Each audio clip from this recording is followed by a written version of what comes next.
hello and welcome to AleksTabletops MTG Quick Study episode 48. My name is Alex and let's start our 48th match. Hopefully I'm naming things right in terms of the numbers. So okay, we continue to play as Boros, I guess. If we're going to win this match, we will get some type of an interesting card as a daily reward. So let's see. So RPG versus okay, Dexor or Dexor or whatever. Well, this game is loading. Quick reminder that MTG Quick Study is series 1 match episodes that focuses on learning from my matches by watching, trying to analyze them.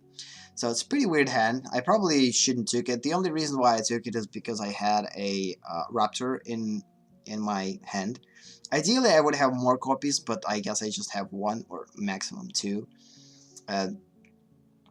Again, this is one of the things that makes this deck a little bit more aggressive, because when you're entering on the turn 2 a Raptor that costs 2 but has 3/3 and Vigilance, it's kind of sick. So now I have lots of choices. So I could put 3/3 in play, and I could use Shock to kill one guard, not to give opponent the ability to produce additional lives.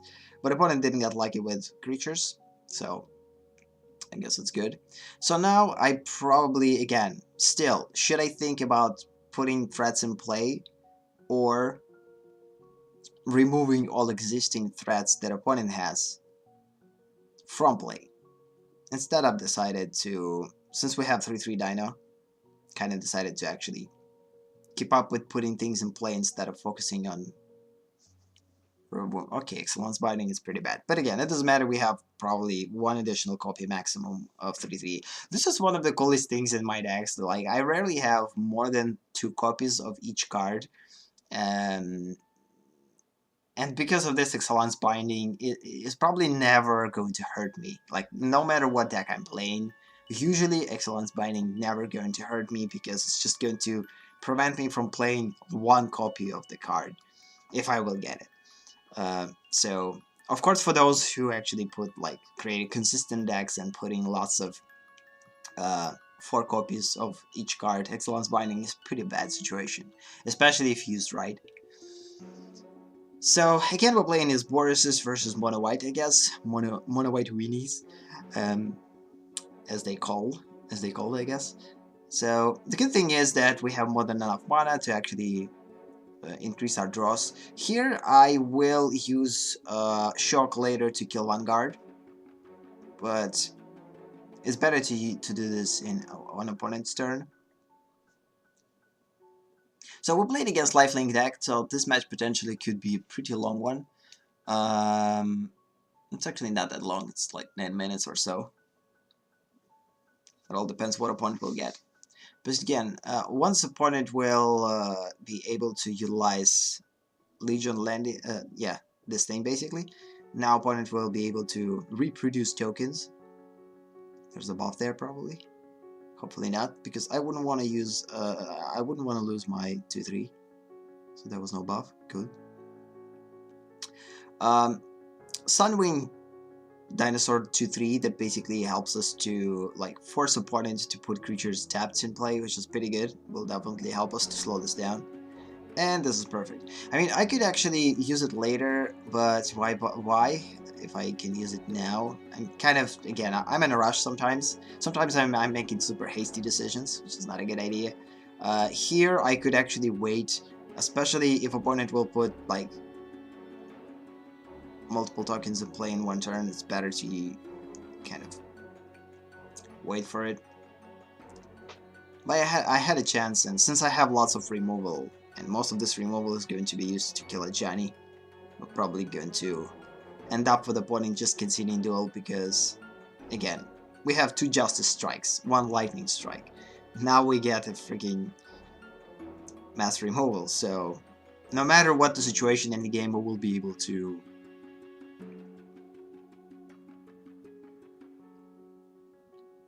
pushing. Lifelink decks are not necessarily the decks that force opponent into quitting too early, because usually lifelink decks could basically come back pretty fast because of the lifelink ability. No matter how much damage we're going to deal, opponent might basically get this damage back. It's time to actually hit opponent in the face. Of course, I could like keep all these cards to remove threats, but instead, again, I kind of need to focus on a little bit more aggressive play, I guess. So, yeah, here I'm deciding to basically make sure that I will get lots of lives. I'm not going to get lots of lives, just only like 6, but it's still good. Next turn potentially could be the end one, unless opponent will attack and gain lives. Okay, this is pretty bad. But it enters the battlefield tapped, and we're going to remove it right away. It's pretty cool. And if opponent decides to attack... actually, it was probably a mistake. I mean, what I should do instead... No, I didn't have mana for that. No, I truly didn't have mana to use Settle the Wreckage. Opponent gained life. So, if we're not going to get any buffs, we will win in 2 turns. But again, this is the problem with... Oh snap, we got lucky. We got lucky with Legion War Boss. And with that.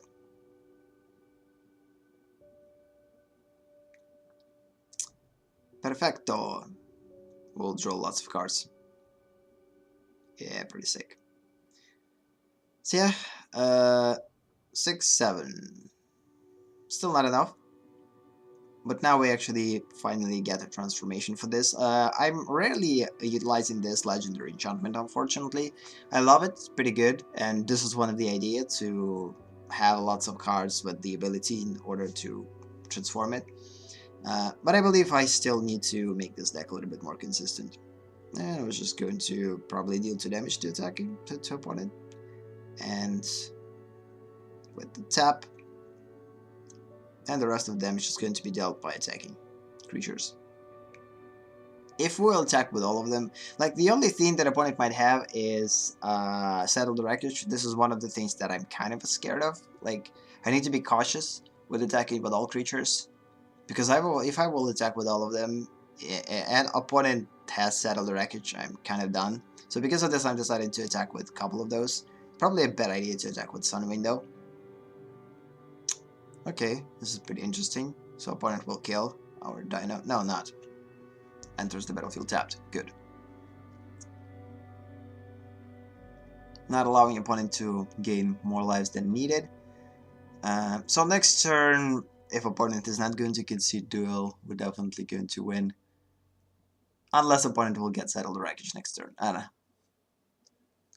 So again, if I would attack with all of them, I would win. But again, I didn't know what opponent had, and I kind of was afraid of Settle the Wreckage and losing all of my creatures. Instead, I decided to go a little bit more cautiously. There's nowhere to no reason to rush when you're pretty close to winning. Although with aggressive decks, we basically killed opponent passively, which is good without attacking. Yep, that was a pretty good one. I mean, opponent did everything that he or she could. It was just not enough, I guess, time for the opponent. And most of the threats we actually removed. So let's see what card we're going to get. There's a good possibility that actually... Oh, this is pretty cool. Love this unicorn. Pretty awesome art. So yeah, let's just open the pack, and on that we're going to finish this episode. Okay, pretty cool, pretty cool. Destroyer, Boros Locket, which is potentially could be placed in our current deck, but I doubt that. Okay, good. Pretty sick. And what we're going to get in here... Okay, another one. Maybe not another one. This is probably the first time that I actually get it. But there's a good possibility that this is the second copy, because one of them I could actually craft and forget about it. So, yep, this is kind of, I guess, sums up this episode. Thank you for watching. If you like this video, give it a boost. If you want more, subscribe and set the bell note. Visit AleksTabletops on Twitch to be a part of MTG Study live sessions. Have a nice day or night, and see you in the next episode. Bye-bye.